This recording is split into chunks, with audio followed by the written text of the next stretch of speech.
ध्यान से सुनिएगा।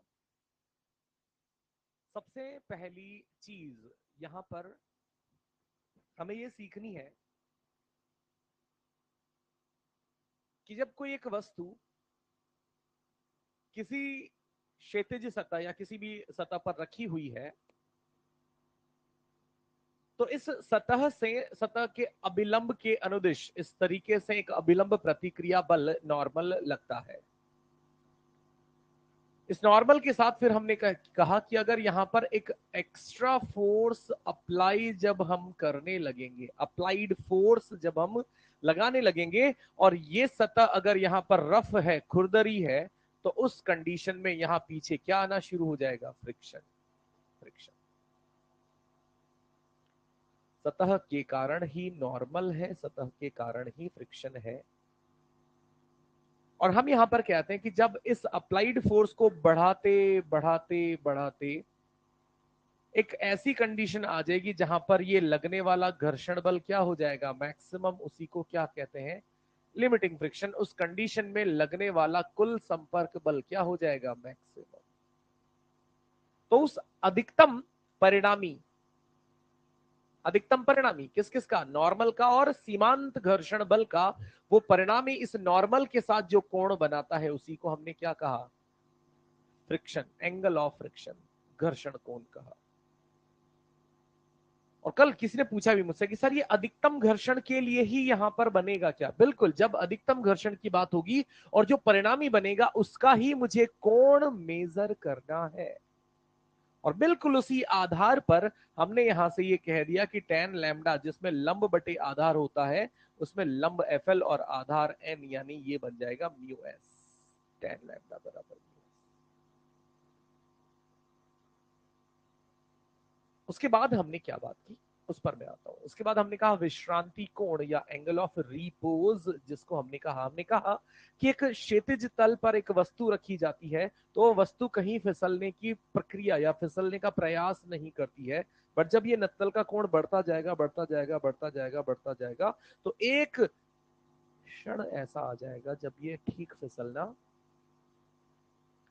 एग्जैक्ट उसी बाउंड्री को, यानी उससे हल्का सा कम कोण है तो फिसलन, हल्का सा उससे ज्यादा कोण है तो फिसलन, उसी बाउंड्री वाले कोण को हम क्या कहते हैं? विश्रांति कोण कहते हैं।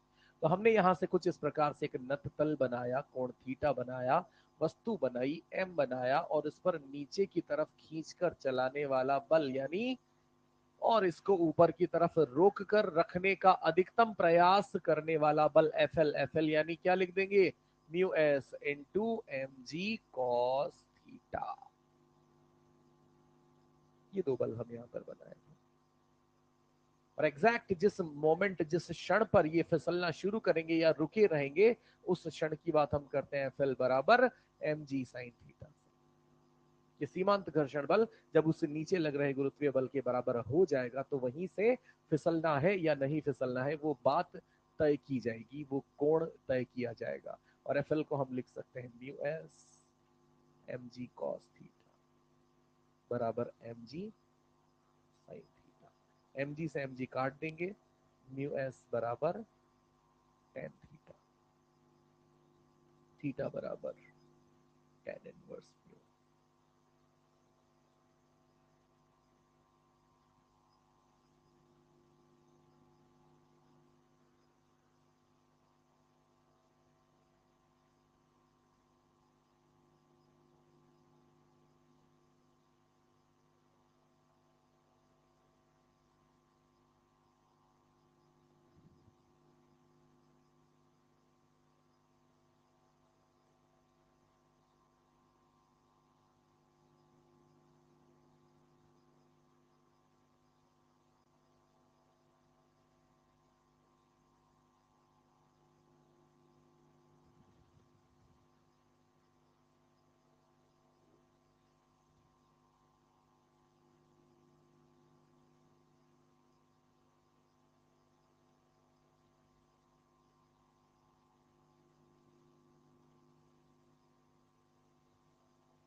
चले आगे।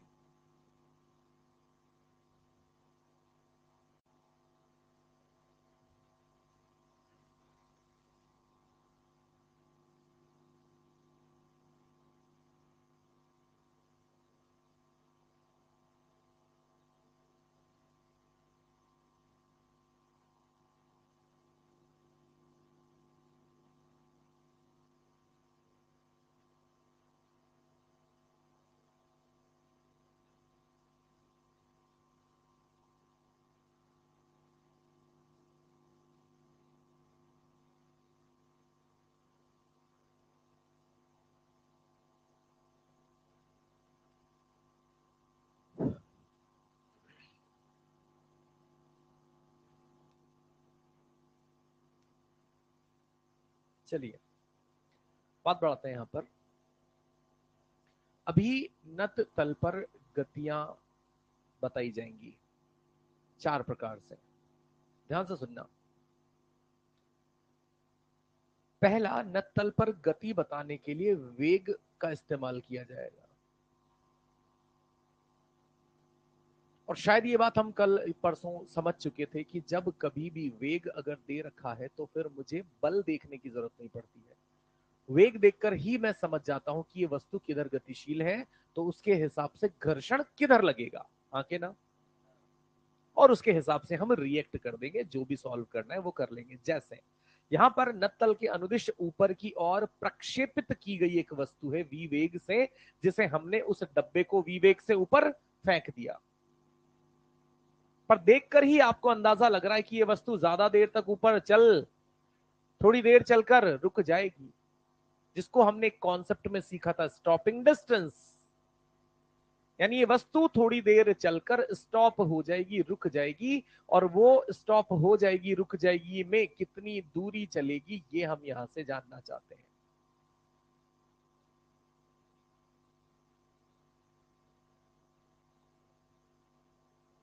सुनते जाना बात।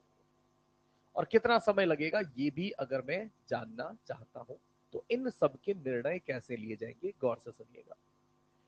मुझे पता है स्टॉपिंग डिस्टेंस या स्टॉपिंग टाइम की जब हम बात करेंगे तो स्टॉपिंग डिस्टेंस एस का फॉर्मूला हमारे पास क्या आ रखा है, वी स्क्वायर बाय 2a। ये इधर हटा दूं,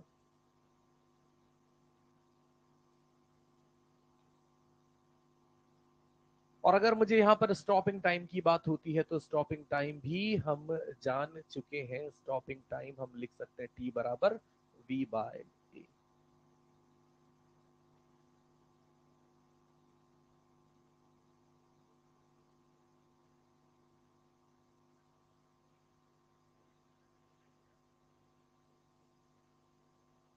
अभी बात यहां पर यह है कि ये ए क्या है ना, ये ए क्या है। जैसे उन सवालों में, क्षैतिज वाले सवालों में ए का मान क्या होता था, म्यू के इंटू जी, तो आप वहां म्यू के इंटू जी रख देते थे। पर चूंकि ये वैसी स्थिति नहीं है ना, यहाँ पर एक नत्तल है, नत्तल है तो यहाँ पर क्या बल लग रहे होंगे, उनके कारण मंदन कितना आएगा, ये शायद महत्वपूर्ण हो जाता है। तो हम बात करते हैं कि एक नत्तल पर रखे इस द्रव्यमान पर, जो कि किधर की तरफ गतिशील है, इस द्रव्यमान पर नीचे स्वतः एक तो एम जी साइन थीटा लगेगा ही लगेगा, साथ में आप कह सकते हैं कि ऊपर गतिशील है इसलिए गतिक घर्षण भी लगेगा नीचे की ओर। तो कुल मंदन कराने वाले बल, यानी हम यहां से इस पर लिख सकते हैं कि इस पर लग रहे कुल बल जो हो जाएंगे वो क्या क्या हो जाएंगे बेटे, एक तो एम जी साइन थीटा, एक तो हो जाएगा एम जी साइन थीटा, और दूसरा हो जाएगा एफ काइनेटिक में लिख देता हूं फिलहाल।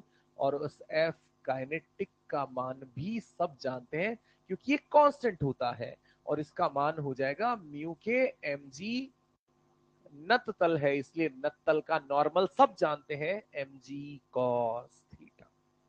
और जैसे ही अपन इस लग रहे कुल बल को द्रव्यमान m से भाग देंगे तो अपने को क्या मिल जाएगा, a।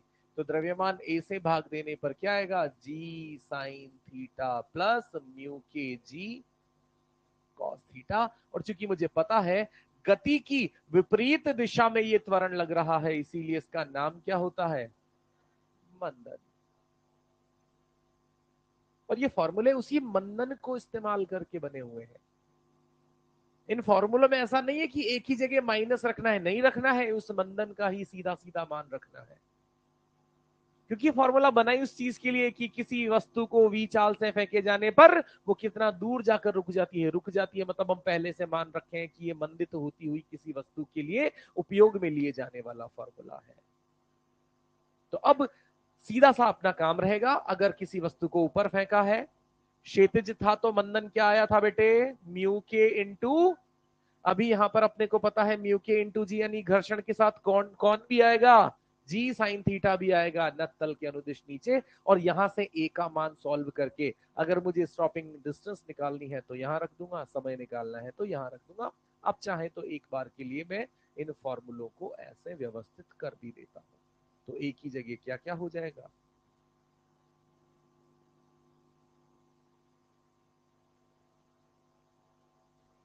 ये यहां पर सिंपल सा कॉन्सेप्ट है।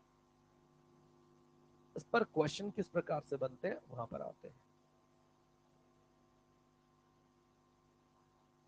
यहाँ ना,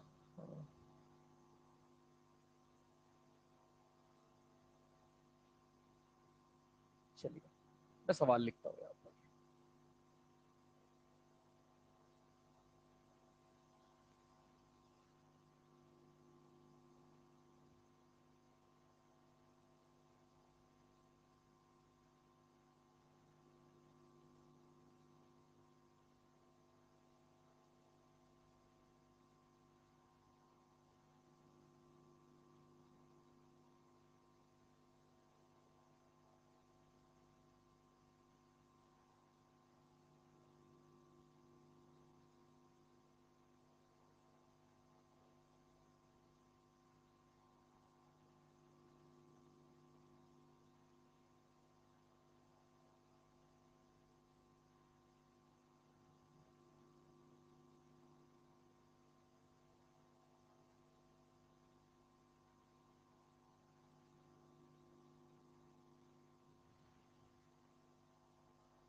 द्रव्यमान ले ले यार, जितना तेरा है उतना ले ले, एम ले ले।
सही।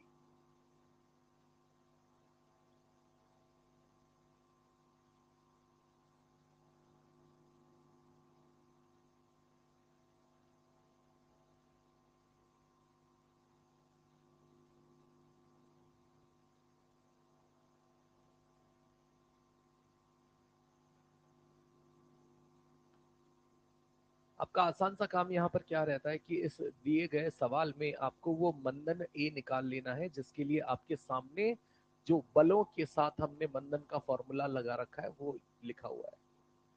तो यहां से अगर मंदन ए निकालता हूं तो मुझे लिखना चाहिए जी साइन 37,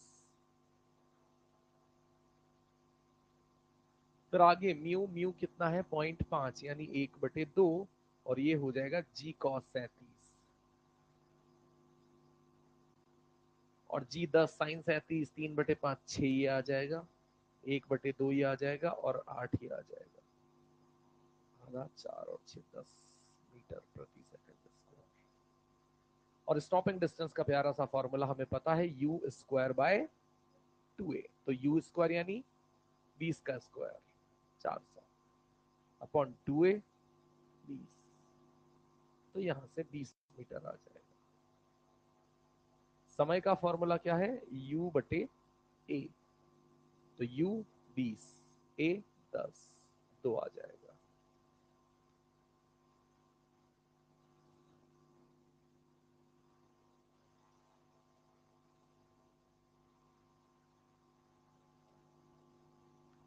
लिखा ना यहां तक का?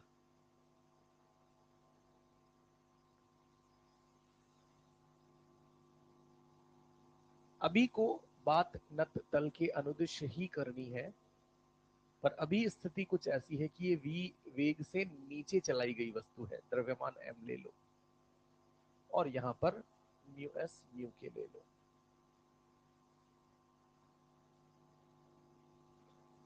वेग देखकर हम सबको ये अंदाजा स्पष्ट लग रहा है कि इस वस्तु पर लगने वाले गतिक घर्षण की दिशा किधर होगी, बोलो, ऊपर की ओर, पक्का? वेग देखकर हमें सबको पता लगा कि गतिक घर्षण ही लगेगा, और उस घर्षण बल की दिशा ऊपर, और नीचे क्या लगेगा, mg sin थीटा। गतिक घर्षण का मान सब जानते हैं, म्यू के mg cos थीटा।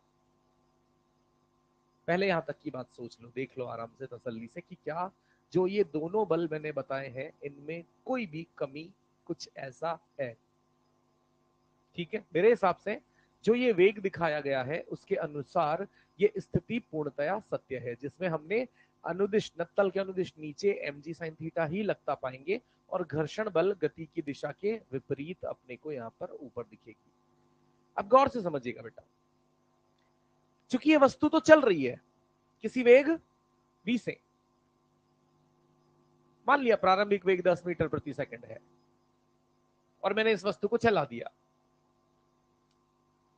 और अगर इस स्थिति में ये नीचे लगने वाला बल mg sin थीटा बड़ा हो, किससे, ऊपर लग रहे गतिक घर्षण बल से, तो ये वेग v बढ़ेगा कि घटेगा? मैं फिर से अपना सवाल रिपीट करता हूं, मेरे शब्दों को गौर से सुनिएगा। मैंने कहा कि यहां पर ये वस्तु किसी मान मान लो किसी वेग v 10 से चल रही है, ऐसे मैंने चला दी, मैंने जानबूझ के चला दी, फेंक दिया इसको नीचे, और दो बल जो लग रहे हैं वो भी आपको सामने नजर आ रहे हैं, और मैं चाहता हूं ये कहना कि यदि ये वस्तु इस पर लग रहा, नीचे की ओर लग रहा बल mg sin थीटा बड़ा हो इस वाले बल से, तो ये वस्तु का वेग बढ़ेगा या घटेगा, बढ़ेगा या घटेगा? नीचे का वेग बड़ा होगा तो इसका कुल बल नीचे वाला जाएगा, और कुल बल जिधर होगा त्वरण भी, और वेग की दिशा में त्वरण होने पर वेग बढ़ता है। आती बात समझ में, कि जिधर मैं जा रहा हूं और मुझे त्वरण भी उसी दिशा में अगर मिल रहा है तो मेरा वेग बढ़ेगा। परंतु उसी स्थिति में यदि ये घर्षण बल बड़ा हो जाए, यानी नीचे mg sin थीटा लग रहा है थोड़ा कम, और घर्षण बल इसे रोकने में दम लगा रहा है थोड़ी ज्यादा, तो ये वेग, उसी को क्या कहते हैं, मंदन। और अगर इसी स्थिति में ये नीचे वाला और ऊपर वाला दोनों क्या हो जाए, बराबर, बराबर तो कुल बल, कुल बल जीरो तो त्वरण, त्वरण जीरो तो वेग, कौन से न ये वेग बढ़ेगा न घटेगा।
तो हमारी बात यहां पर क्या थी, गौर से सुनिएगा।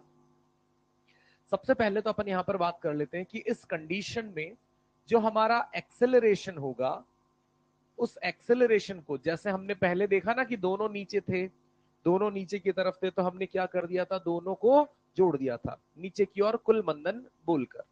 अभी अपन यहां पर कहते हैं कि नीचे की ओर बल है, एम काट दूंगा तो ये हो जाएगा जी साइन थीटा, और ऊपर की ओर है तो ये हो जाएगा म्यू के जी कॉस थीटा। फिर इसमें अपन यहां पर लिख देते हैं वस्तु त्वरित होगी यदि, कब होगा त्वरण, तो हमने क्या सीखा अभी कि एम जी साइन थीटा क्या हो, बड़ा हो, किससे, म्यू के एम जी कॉस थीटा से। तो कंक्लूजन देखना, एम जी से एम जी काट दू और इस साइन को सॉरी इस कॉस को नीचे ले जाऊं, तो साइन बटे कॉस टेन, यानी टेन थीटा क्या हो जाए, इस म्यू के से बड़ा हो जाए, तो त्वरित हो जाएगी चीज।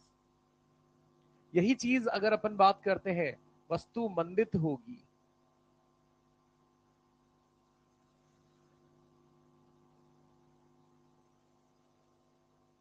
और मंदित कब होगी, जब ये एम जी साइन थीटा क्या हो, छोटा हो, किससे, म्यू के एम जी कॉस थीटा से।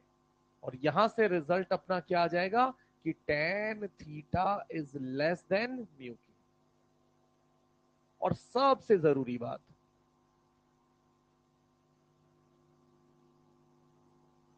वस्तु नियत वेग से चलेगी,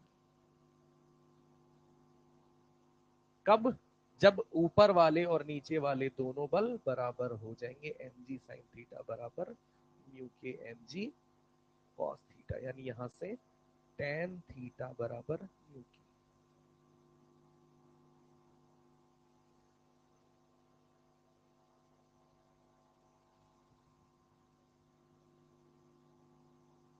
ये लिख लिया इधर का क्वेश्चन।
ये आप चेक करो ना यार, क्वेश्चन है यही।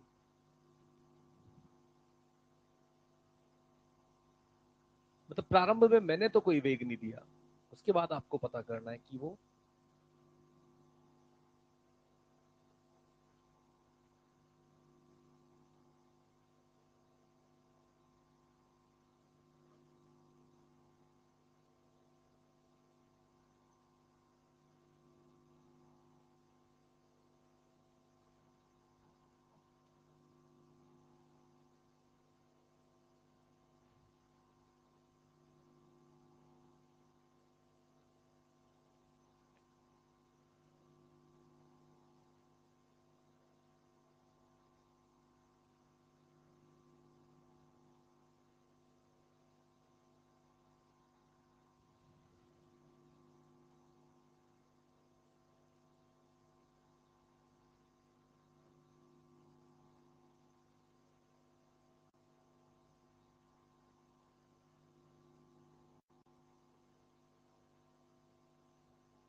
4.2 क्या?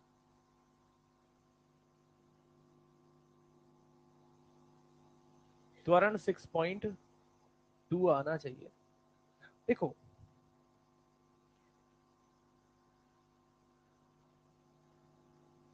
देखो ध्यान से, सबसे पहले जैसे मैंने वेग नहीं दिया है, मुद्दा शायद हमेशा ये बनता है कि क्या ये वस्तु चल रही होगी या नहीं चल रही होगी।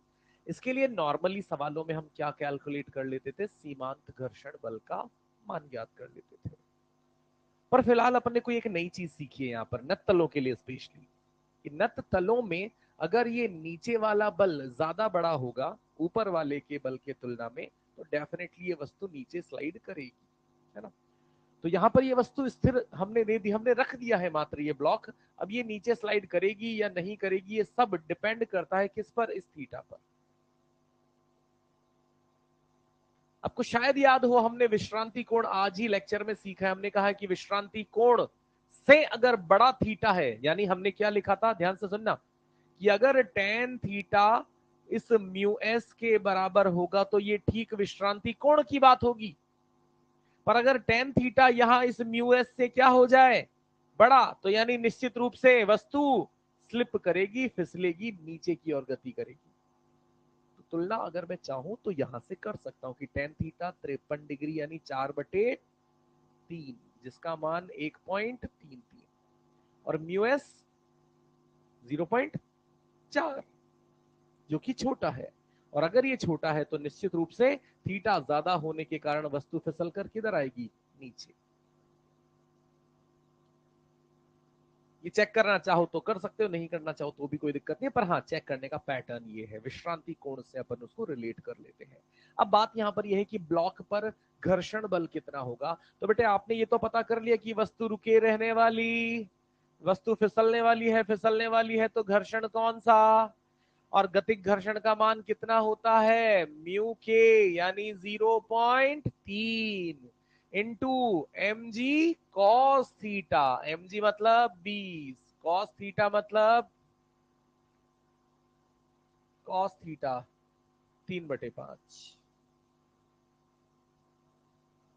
और कितना आ जाएगा यहां से, ये 3/5, 5 से 4, 4 के 12 और 0.3 से गुणा करेंगे तो 3.6 न्यूटन।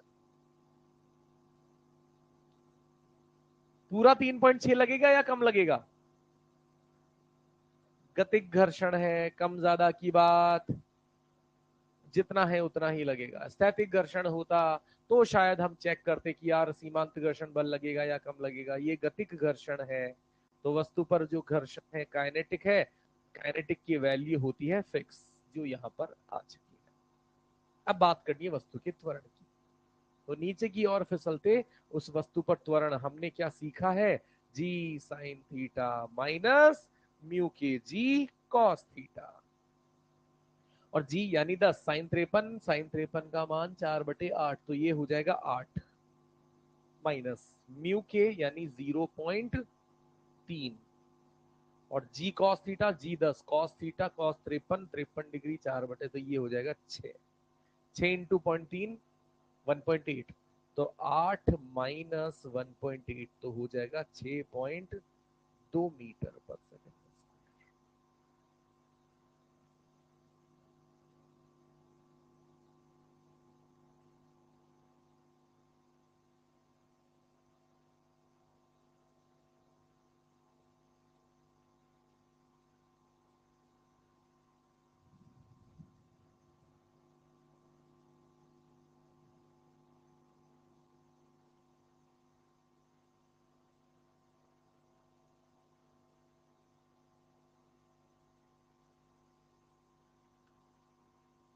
समझिएगा अगला कंडीशन, यहां पर ये कहा गया है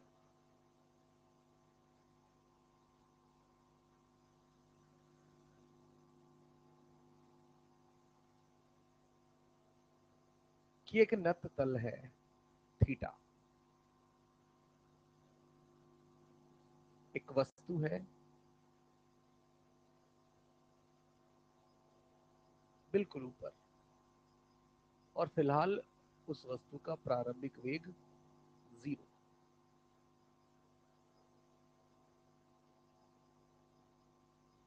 ये वस्तु स्मूथ इंक्लाइंड प्लेन यानी चिकने नत्तल पर रखी हुई है, तो ये वस्तु तुरंत यहां से फिसलकर कहां पहुंचेगी?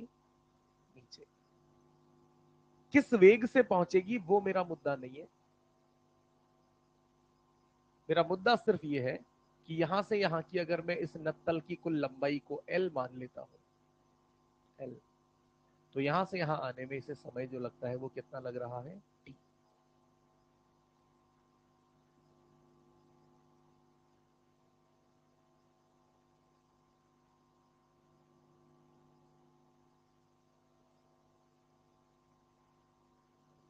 फिर बात होती है यहां पर कि अभी फिलहाल ये नत्तल स्मूथ नहीं है, और नत्तल स्मूथ ना होकर खुरदरा है, और जिसके लिए यहां पर फ्रिक्शन कॉफिशिएंट म्यू दिया गया है। काम वही कर रहा हूं कि यहां से मुझे छोड़कर यहां नीचे तक इसे लाना है, और बस इसके खुरदरे होने से नीचे तक आने में समय जो लगेगा वो कम लगेगा कि ज्यादा? क्यों? धीमा आएगा, घर्षण के कारण वो थोड़ा धीमा आएगा, और अभी जो समय लग रहा है वो लग रहा है 3t। म्यू ज्ञात करो।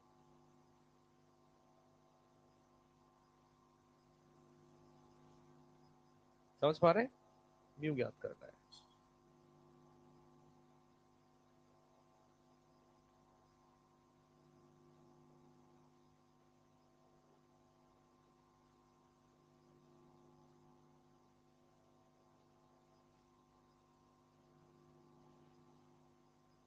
त्वरित गतियां हैं, त्वरित गतियां है कि नहीं है ये? तो यहां पर गति की समीकरणें लगेंगी, कौन सी? वो आप सोचो, वो आप सोचो बेटा।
बोलो।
होगा,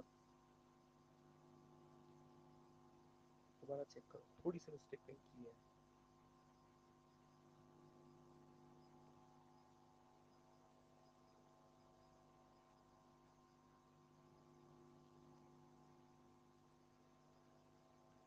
आपको गति की समीकरण 2 लगानी है, क्योंकि गति की समीकरण 2, मैं गति की समीकरणों का बहुत ही स्टैंडर्ड स्टेटमेंट देता हूं, ध्यान से समझना। गति की 3 समीकरण है बेटे, और गति की 3 सामान्य जो ऑथेंटिक समीकरण है, तो और भी आप बनाते हैं, वो nवें सेकंड में चली गई दूरी के लिए भी समीकरण बना देते हैं, प्रारंभिक वेग प्लस अंतिम वेग बटे 2 गुणा टी करके भी 5वीं समीकरण कह देते, पर स्टैंडर्ड 3 समीकरण है। गौर से सुनना मेरी बात को। अब उन तीनों समीकरणों का दायित्व क्या होता है, वो कब उपयोग में ली जाती है, उनके पास शक्तियां क्या होती है। इसका मतलब है कि अगर किसी सवाल में समय के बारे में डिस्कशन किया गया है,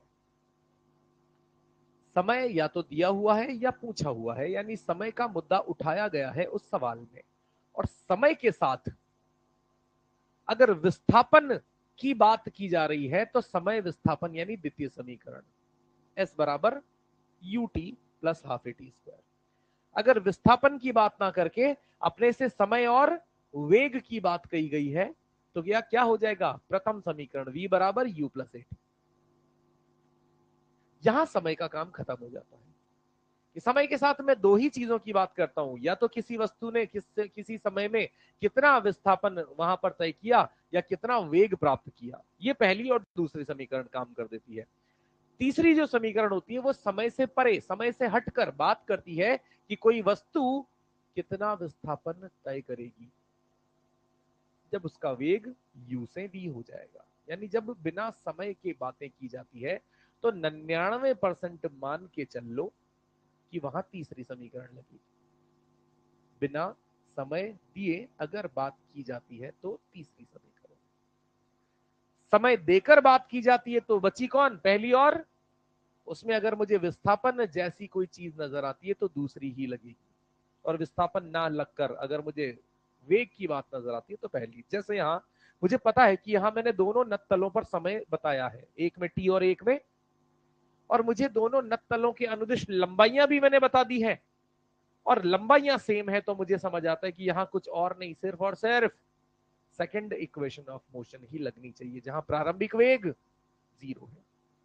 अब मुझे बताएं, अगर ये चिकना नत्तल है तो यहां पर घर्षण बल की बात, तो त्वरण के नाम पर सिर्फ और सिर्फ जी साइन थीटा। इस स्थिति में हम देख रहे हैं कि घर्षण बल भी दिया हुआ है, तो त्वरण के नाम पर नीचे और ऊपर म्यू जी कॉस थीटा, हाँ या ना।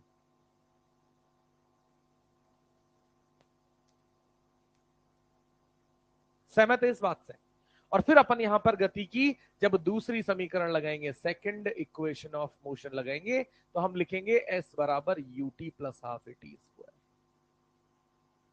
और यहां इस सवाल में जो नक्तल के अनुदिष्ट लंबाई है वो L है, U हमारा 0 है, और ये हाफ A हमारा यहां पर G साइन थीटा, और समय यहां फिलहाल T है।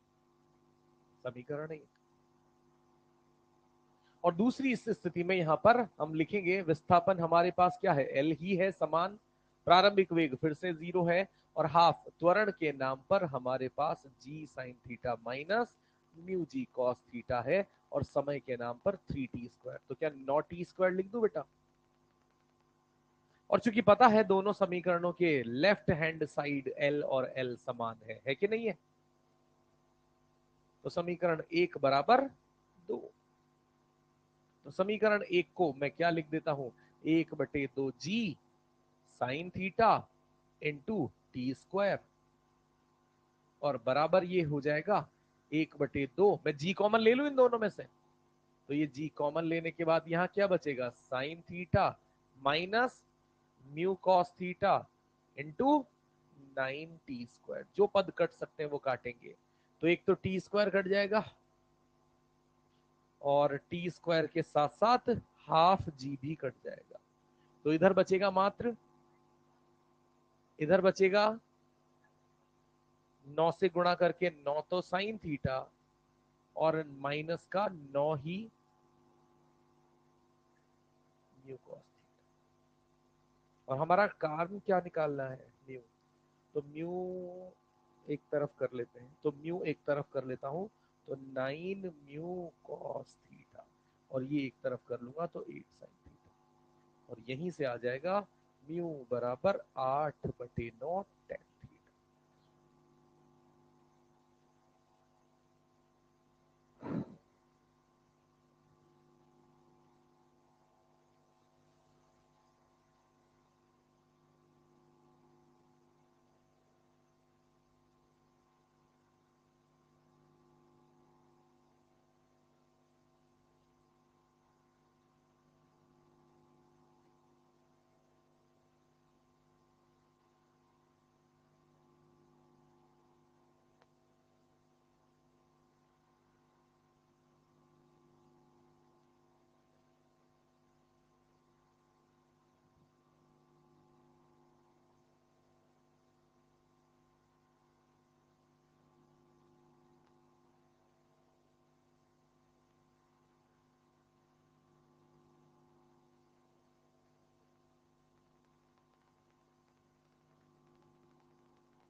सही है, बढ़े आगे, कर लेना इस कैलकुलेशन को, तो खुद कर लेना, आंसर लिख लो, आंसर लिख लो, बस इसका कैलकुलेशन खुद करते रहना, मैं अगला सवाल बढ़ाता हूँ।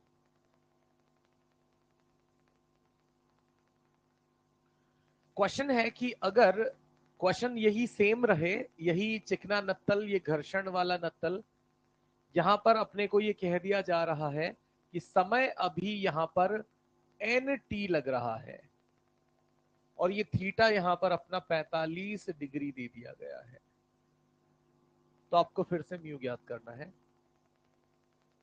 तुरंत सवाल लिख लें, ये होमवर्क रहेगा, फटाफट से सवाल लिख लें।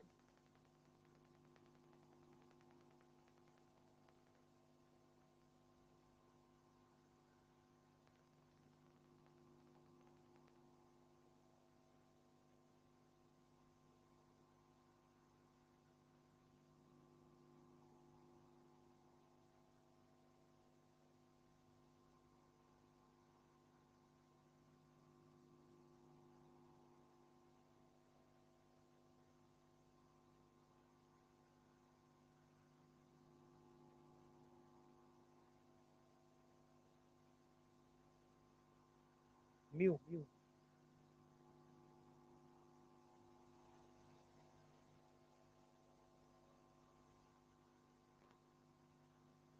जैसे पिछले सवाल में किया काम, वही सेम रिपीट करना है, बस एक बार खुद अपने हाथ से इस सवाल को कर ले।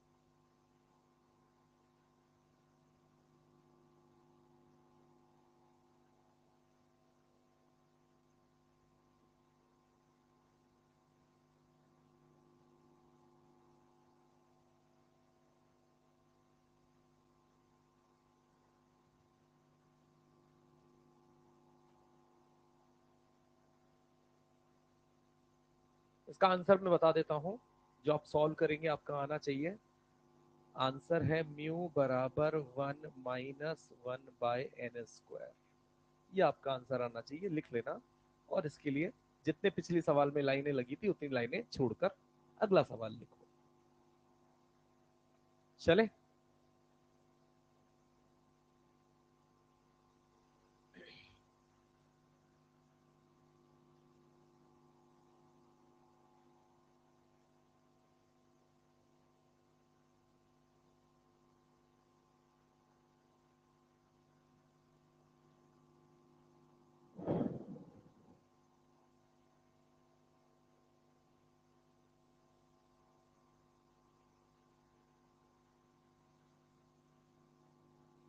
चलिए क्वेश्चन सुनना, क्वेश्चन सुनना। यहां पर इस कंडीशन में हमको बोला है कि एक नत्तल है जिसका इंक्लाइंड एंगल 37 डिग्री है, और एक वस्तु यहां इस नत्तल पर रख दी गई है, और ये वस्तु जो यहां रखी गई है ये नियत चाल से गतिशील है नीचे, ये क्वेश्चन में कहा है। अभी क्वेश्चन पूरा नहीं हुआ है, सिर्फ मैं कुछ जानना चाहता हूं कि अगर मैं ऐसा कहता हूं कि इस नत्तल पर रखी हुई ये वस्तु नियत चाल से नीचे गतिशील है, अगर इस नत्तल पर रखी ये वस्तु नीचे की ओर किसी नियत चाल v से गतिशील है, मेरा सवाल ये है, ये नत्तल चिकना है या खुरदरा?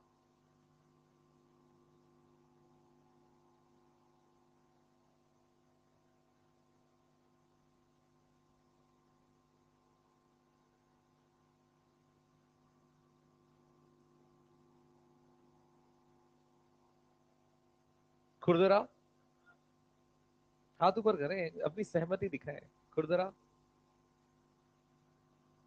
1 2 3 4, 4.5 की 5, 5 6 7 8 9। चिकना, दोनों हो सकते हैं। खुरदरा फर्स्ट। देखो बेटा, जैसा कि मैंने कहा, जैसा कि मैंने कहा कि जब किसी नत तल पर कोई वस्तु नियत चाल से मैं चलाना चाहता हूं, और नियत चाल से अगर मैं चलाना चाहता हूं तो वो तभी संभव है जब उस पर नीचे की ओर लग रहा बल और ऊपर की ओर लग रहा बल क्या हो, ऊपर की ओर कौन सा बल है? घर्षण बल, जो कि बिना खुरदरे नत्तल के संभव, अगर सिर्फ और सिर्फ कौन हो, तो उसकी वजह से तो सदैव वस्तु रखते से ही नीचे त्वरित होगी। किस त्वरण से? जी साइन थीटा त्वरण से। मैं ये इसलिए कह रहा हूं क्योंकि सवाल नहीं कहेगा कि खुरदरा नत्तल, वो हमें समझना पड़ेगा कि अगर एक नत्तल देने के बावजूद उस वस्तु को नियत चाल से चलाया जा रहा है, मतलब वहां पर कुछ खुरदरा यानी रफ वो नत्तल है। सही बात है, ठीक है। सवाल आगे बढ़ता है यहां से। इसे म्यू लिखूं या म्यू के लिखूं? म्यू के फिलहाल, क्योंकि गतिशील अवस्था है, मतलब म्यू के। अब ध्यान से सुनना, अब सवाल आगे क्या कहता है। सवाल कहता है कि यदि उसी नत तल पर, जिसका कोण भी वही है, सब कुछ वही है, वह समान वस्तु ऊपर की ओर 20 मीटर प्रति सेकंड से अगर फेंकी जाए, तो क्या थोड़ा ऊपर चल के वो वस्तु रुकेगी? रुकेगी कि नहीं रुकेगी? किस किस के कारण? फ्रिक्शन और mg साइन थीटा दोनों के कारण वो वस्तु ऊपर चलकर रुक जाएगी। मुद्दा ये है, ये दूरी कितनी होगी? मतलब मैं पूछना चाहता हूं स्टॉपिंग डिस्टेंस। सोचें इज्जत से और शिद्दत से।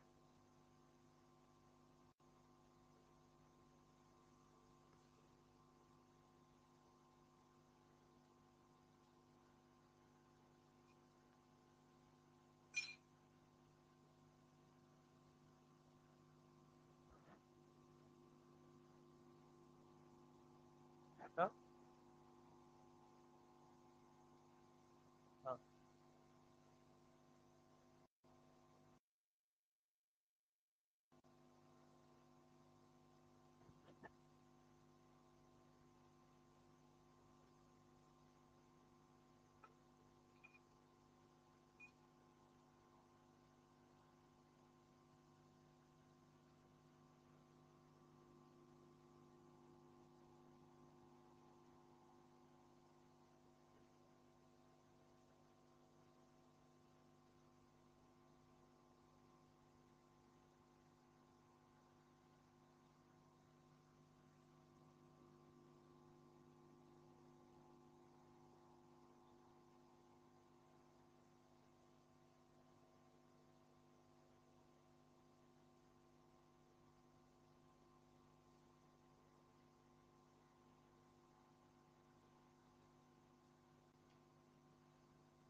कितना?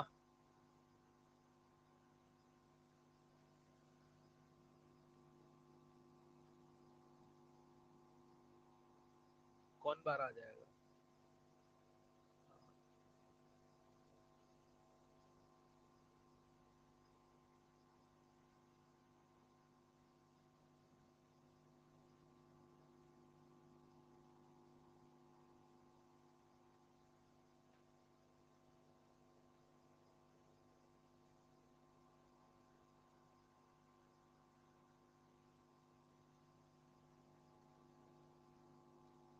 पहले वाली बात तो मैं आपको बता चुका हूं बेटे, कि अगर ये इस नियत वेग से गतिशील वस्तु है, और ऐसा तभी संभव है जब mg साइन थीटा बराबर म्यू के mg कॉस थीटा, यानी ऊपर और नीचे के बल बराबर हो, यानी त्वरण शून्य हो। और इसको सॉल्व करते हैं, mg से mg काटते हैं, तो म्यू के बराबर टेन थीटा होता है। ये हमारी पहली जानकारी, इससे बस इतना ही मिलेगा। मुद्दा यहां पर यह है कि यदि अब वस्तु ऊपर की ओर गतिशील करा दी, तो इसका जो मंदन हम कहते हैं, वो मंदन किस किस के कारण होता है बेटा? एक तो जी साइन थीटा के कारण, और एक म्यू के जी कॉस थीटा के कारण।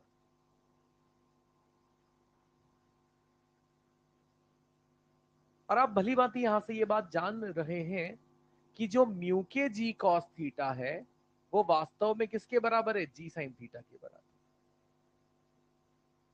एमसन काट लो उधर, तो म्यू के जी कॉस थीटा बराबर जी साइन थीटा, यानी यहां से सीधा मैं म्यू के जी साइन थीटा को क्या लिख सकता हूं, जी साइन थीटा। उससे ये टोटल मंदन कितना आ जाएगा, 2g साइन थीटा। या फिर आप यूं कर लो, या फिर इसी मंदन को निकालने के लिए आप ये काम कर लो, जी साइन थीटा प्लस म्यू के की जगह आप क्या लिख सकते हैं बेटे, टेन थीटा।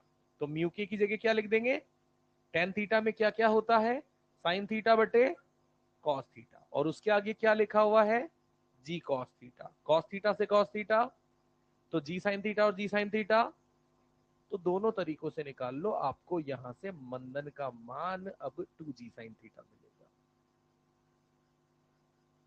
और अपन निकालना क्या चाहते हैं, स्टॉपिंग डिस्टेंस, जिसका फॉर्मूला अपन ने सीखा हुआ है, क्या है, यू स्क्वायर अपॉन 2a। किस वेग से, ए कितना, और इसका मान कितना होगा, 2g यानी 20, और साइन 37, 3/5 कितना आया, 12।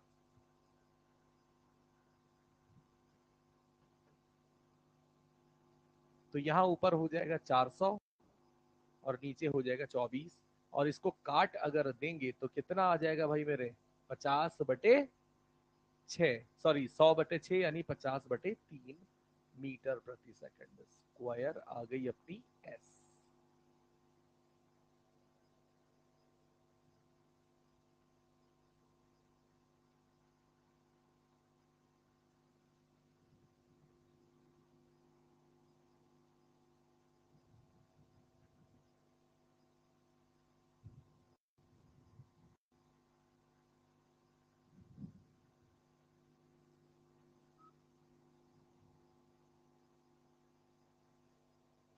मैं चाहता हूं आप 2 मिनट जो हमने ये किया हुआ है, ये 2 3 4 सवाल और इसका कॉन्सेप्ट की एक बार फिर से पढ़ें, आगे यही चीज फिर से इस्तेमाल होगी। तो 2 मिनट पिछले 2 पेजों को एक बार अपनी निगाह से निकाल लें कि कब हम जी साइन थीटा को और म्यू के जी कॉस थीटा को जोड़ रहे हैं। तो मेरे हिसाब से सीधी सी बात है, जब हम ऊपर चलने की बात करते हैं तो दोनों नीचे लगते हैं, घर्षण भी और एम जी साइन थीटा भी, तो दोनों को जोड़ना है। और जब हम नीचे चलने की बात करते हैं तो एम जी साइन थीटा नीचे और घर्षण ऊपर, तो शायद घटा रहे हैं, है ना। तो सवाल एक कॉन्सेप्ट के तौर पर आगे बढ़ता है।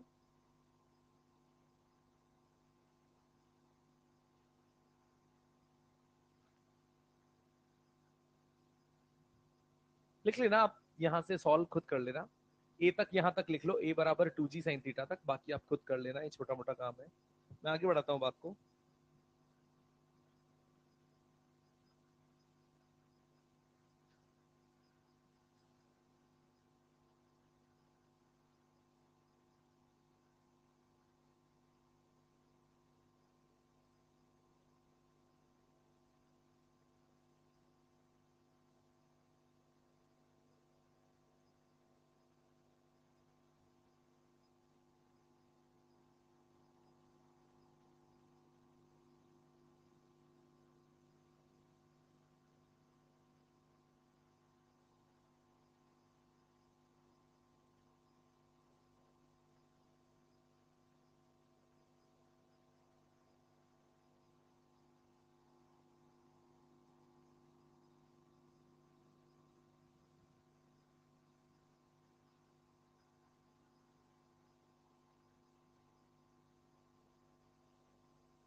कॉन्सेप्ट है कि खुरदरे नत्तल के अंश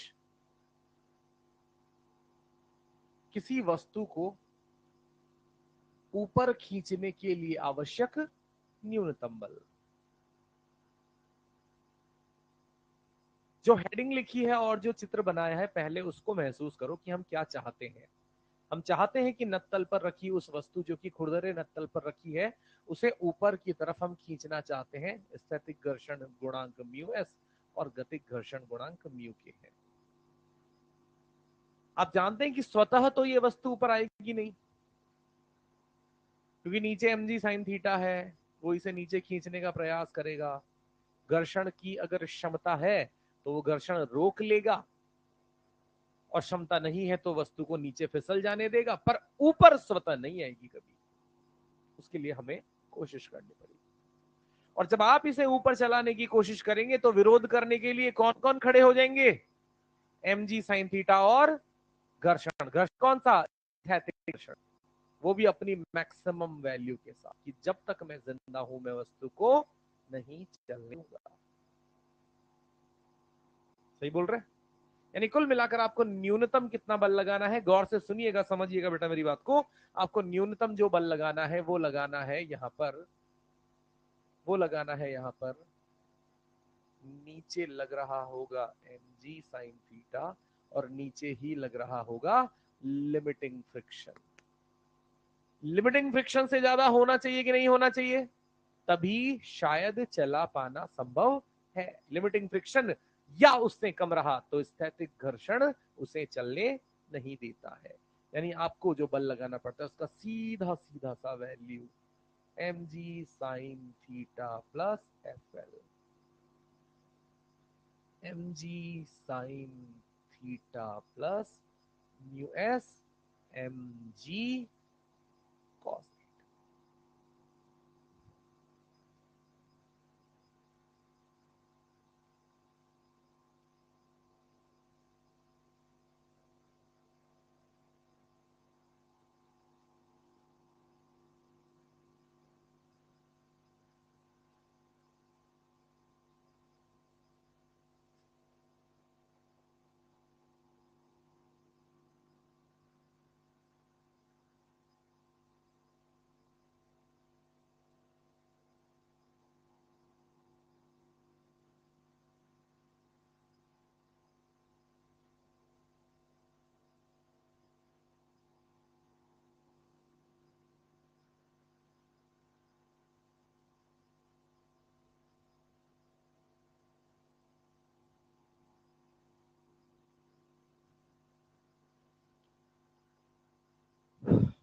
हम बात करना चाहते हैं कि अगर एक m द्रव्यमान की कोई वस्तु नत्तल पर रखी हुई है,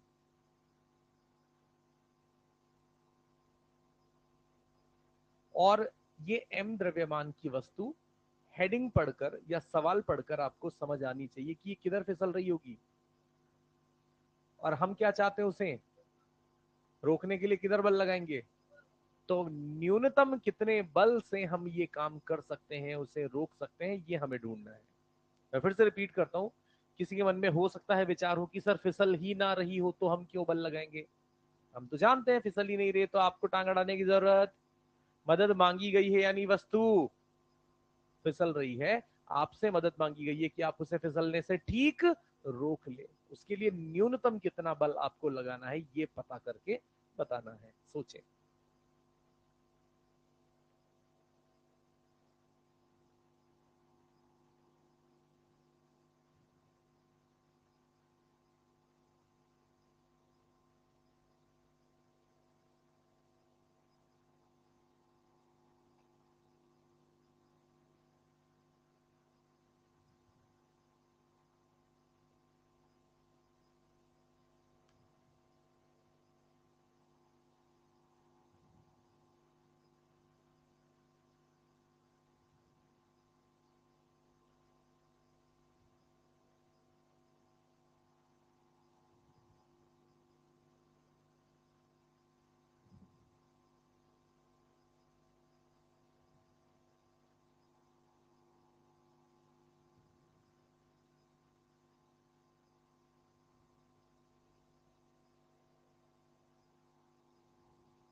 बताओ।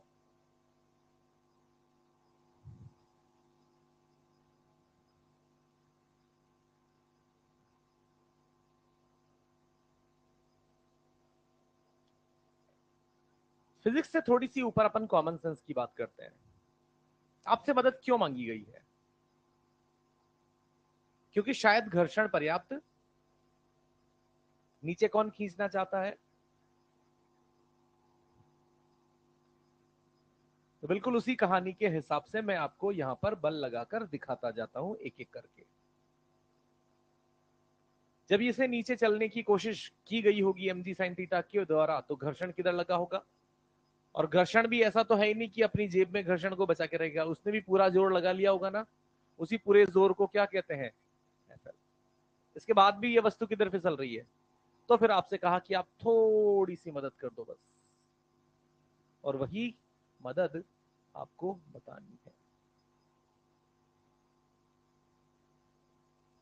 तो समझ रहे हैं? रोकना है, बैलेंस कराना है, नीचे के बल बराबर। तो यहां से FL बराबर क्या आ जाएगा? mg sin theta minus,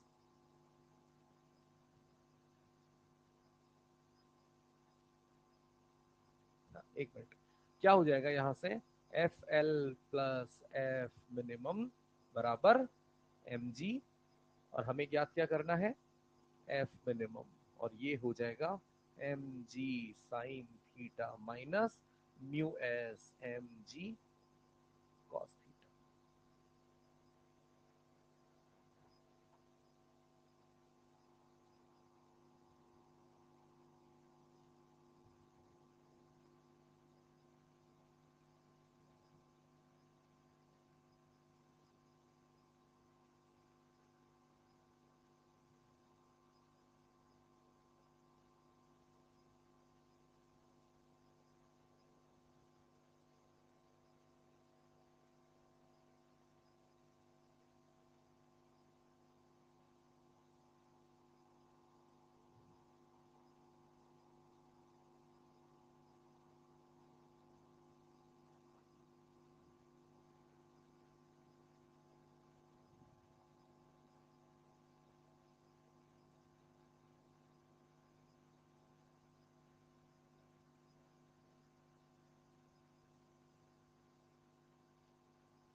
solve करो।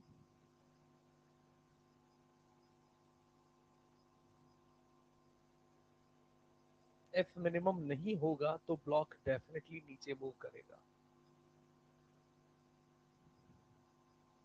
FL लगेगा तो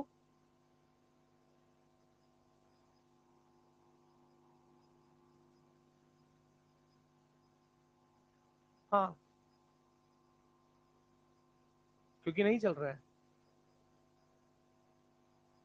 चलते से ही कौन लग जाएगा? रोकते से ही। चलना है कि रोकना है? रोकना है तो अधिकतम मदद कौन करेगा? स्थैतिक घर्षण की गतिक घर्षण? और स्थैतिक घर्षण अधिकतम मदद कितनी करता है? FL।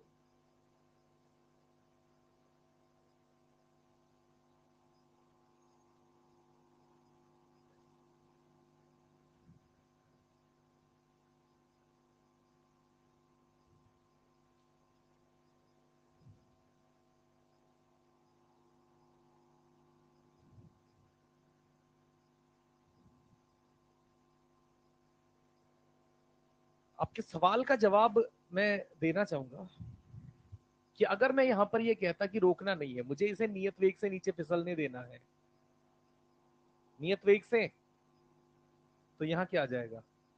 म्यू के। क्योंकि नियत वेग से फिसलने देने के लिए भी कुल बल क्या होने चाहिए? कुल बल 0 होने के लिए FL की जगह क्या आ जाएगा? म्यू के प्लस F मिनिमम किधर, और mg sin थीटा किधर? तो उस कंडीशन में म्यू के की बात करेंगे, अगर नियत वेग से फिसलने देना होगा तब। पर फिलहाल इसीलिए स्थैतिक घर्षण हमारी मदद करने के लिए वहां होगा।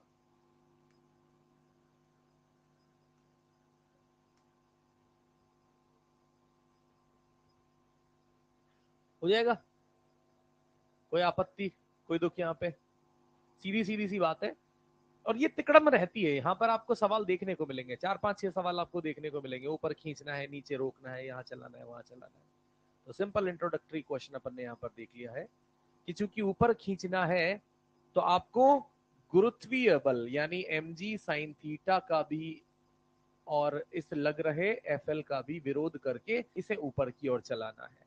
तो ये जो बल हो जाएगा ये हो जाता है mg sin theta plus f mu s, sorry mg cos theta. इन दोनों को सॉल्व करके कितना आया बेटा?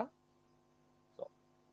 और दूसरी चीज यहाँ फिसलने से रोकने के लिए हमने क्या सीखा कि लगाया गया न्यूनतम बल जो होता है वो हो जाएगा mg sin theta minus mu S mg cos theta. और ये आप कितना बोल रहे हैं? 20।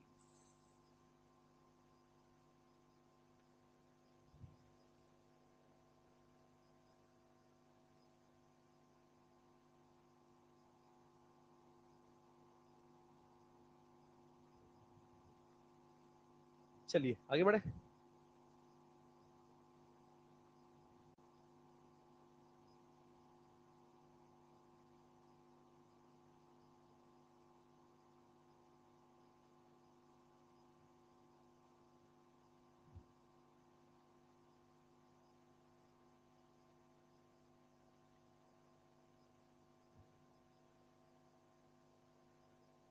जितना दिमाग आपके पास हो उसे एक बार निकाल के टेबल पे सामने रख ले। रख लिया? दिख नहीं रहा?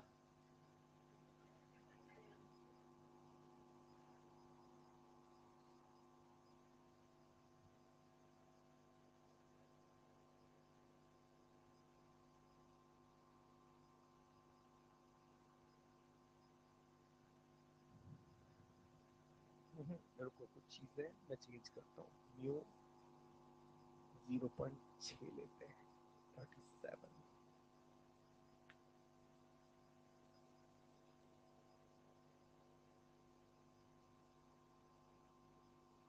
ये ब्लॉक ए है जो नत्तल पे है और दूसरा वाला ब्लॉक बी है।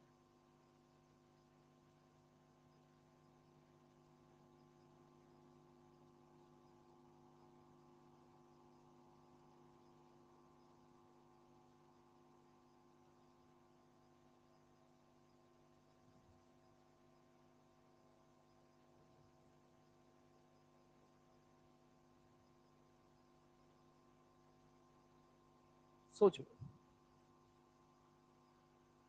जितने बल से सोचना चाहते हो सोचो।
पहला वाला गलत है।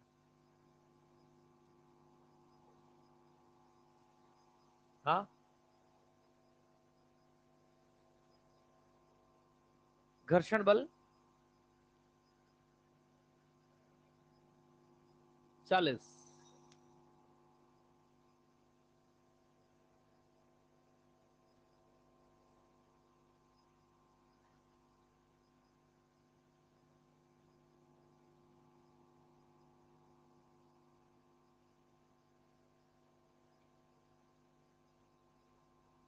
कितना आएगा? 40। 48 सीमांत घर्षण बल है।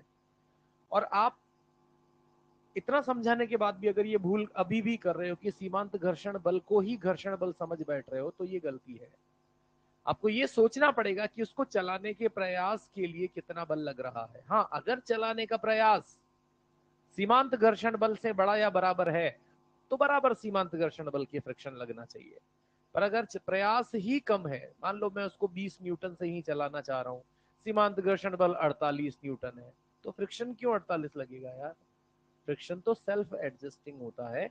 अगर उसे चलाने का प्रयास 20 न्यूटन का बल कर रहा है तो घर्षण भी 20 न्यूटन मात्र से अपना काम चला लेता है। शायद यही बातें अपन डे 1 से बोल रहे हैं फ्रिक्शन में। तो सबसे पहले यहाँ पर ये क्वेश्चन उतना डिफिकल्ट नहीं है। आपका काम सिर्फ क्या होता है, देखो, एक लाइन यहां पर कही जाती है, इनोसेंट अंटिल प्रोवन गिल्टी। मतलब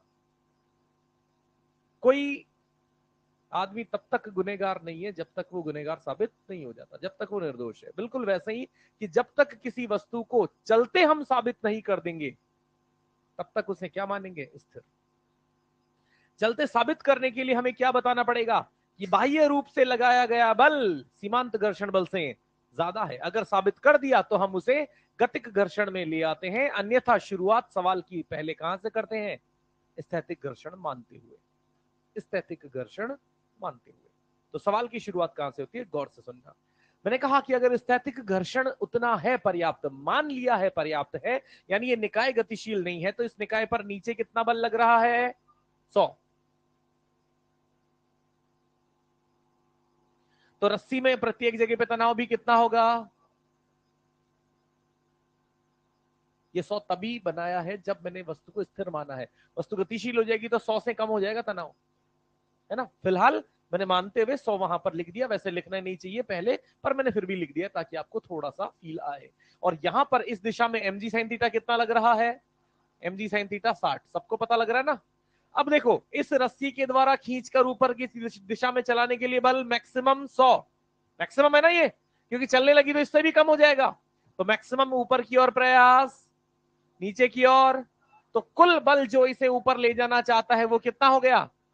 40 न्यूटन। अब चलेगा या नहीं चलेगा, इसके लिए मैं यहां साइड में क्या कैलकुलेट करता हूं?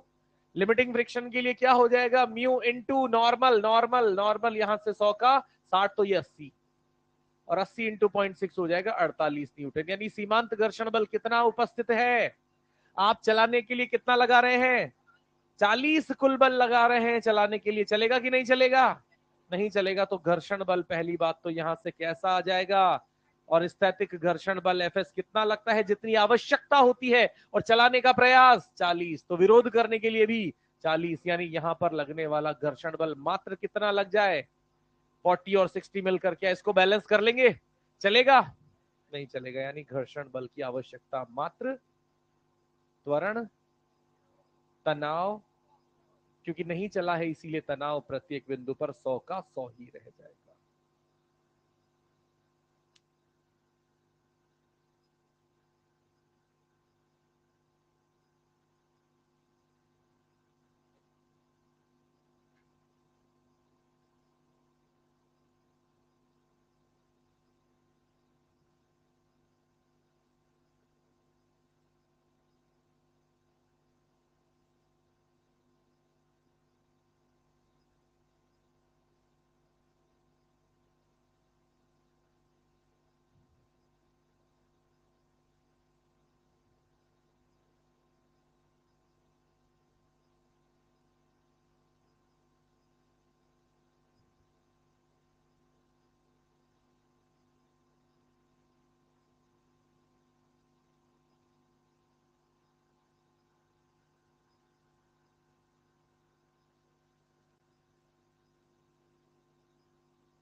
ELP 11 पूरी निपटा लेना,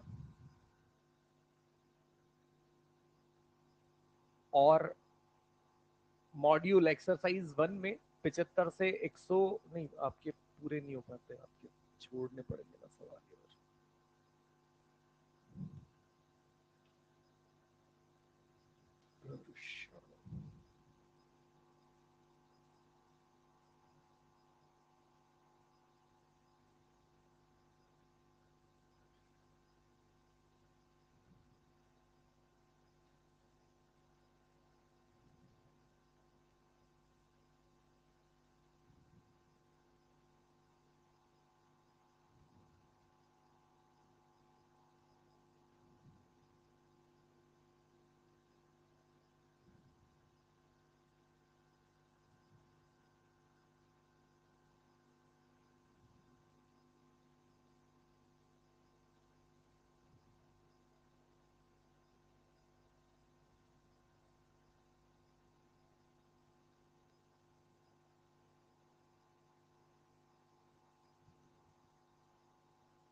देखो बेटा, एक तो 96, 101, 120 और 121, इन चारों को छोड़ के आपको ये फ्रैक्शन वाला होमवर्क भी कंप्लीट कर लेना है।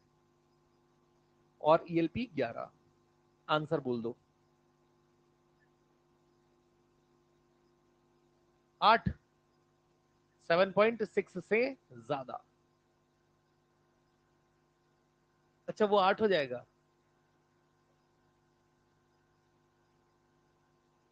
आठ नहीं होगा, 7.6 से ज्यादा। क्या यहां पर अपने को करना है, इस बात को समझिएगा। सिंपल सा काम यहां पर क्या है कि m का न्यूनतम मान जिसके लिए ब्लॉक ऊपर की ओर चलना प्रारंभ कर दे, ब्लॉक अगर ऊपर की ओर चलना प्रारंभ कर देगा तो घर्षण किधर मदद करेगा, नीचे। वो भी कौन सा, FL। FL और mg sin थीटा भी नीचे। ऊपर की तरफ कौन बल लगेगा, टेंशन। इधर टेंशन और इधर mg।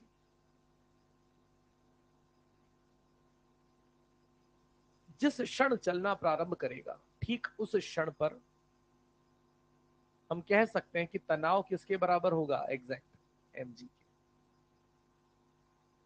और हम क्या कहेंगे कि ये तनाव बल क्या होना चाहिए, बड़ा। किससे, mg sin theta plus FL। तनाव मतलब mg, और वो वाला m कौन, ये वाला 10, g 10, sine theta 3/5 plus FL, FL मतलब म्यू इंटू mg, और cos 37 4/5। mg बड़ा या ठीक बराबर हो जाना चाहिए। ये कितना हो जाएगा, 60 प्लस ये कितना हो जाएगा, 0.2, या इसको लिख सकता हूँ 20 गुणा 4/5, 5 4 16, 76, 78, 76। तो m greater than equals to, या ग्रेटर देन अपन लगा लेते हैं।